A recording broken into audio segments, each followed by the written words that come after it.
اس کے بعد سورہ نساء کی وہ آیت آتی ہے جس آیت میں اللہ تعالیٰ نے ایک آیت میں 10 حقوق بیان کیے.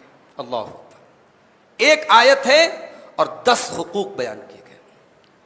وَاعْبُدُوا اللَّهَ وَلَا تُشْرِكُوا بِهِ شَيْئًا وَبِالْوَالِدَيْنِ إِحْسَانًا وَبِذِي الْقُرْبَى وَالْيَتَامَى وَالْمَسَاكِينِ وَالْجَارِ ذِي الْقُرْبَى وَالْجَارِ الْجُنُبِ وَالصَّاحِبِ بِالْجَنبِ وَابْنِ السَّبِيلِ وَمَا مَلَكَتْ أَيْمَانُكُمْ إِنَّ اللَّهَ لَا يُحِبُّ مَنْ كَانَ مُخْتَالًا فَخُورًا.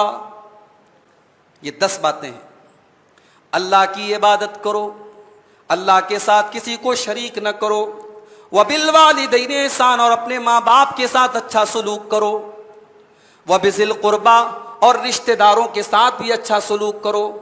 وَالْيَتَامَى, اور یتیموں کے ساتھ جن کا کوئی نہیں ہے, باپ مر گیا ہے, سماج کے خاندان کے لوگوں نے پوچھنا بند کر دیا ہے, اس یتیم کے اوپر بھی تم بھلائی کا ہاتھ رکھو.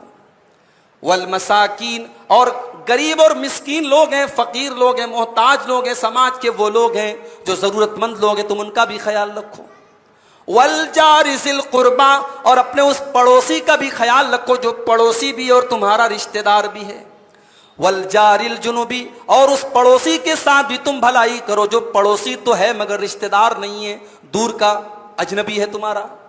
اور بعض علماء کہتے ہیں کہ والجار ذی القربى سے مراد مسلمان پڑوسی ہے اور والجار الجنوب سے مراد غیر مسلم پڑوسی ہے. پڑوسی چاہے مسلمان ہو, چاہے غیر مسلم ہو, چاہے آپ کے مسلک کا ہو یا نہ ہو, آپ کے مذہب کا ہو یا نہ ہو, لیکن پڑوسی بہرحال پڑوسی ہے اور پڑوسی کو تکلیف پہنچانا جائز نہیں ہے. پڑوسی کے ساتھ آپ اچھا سلوک کریں.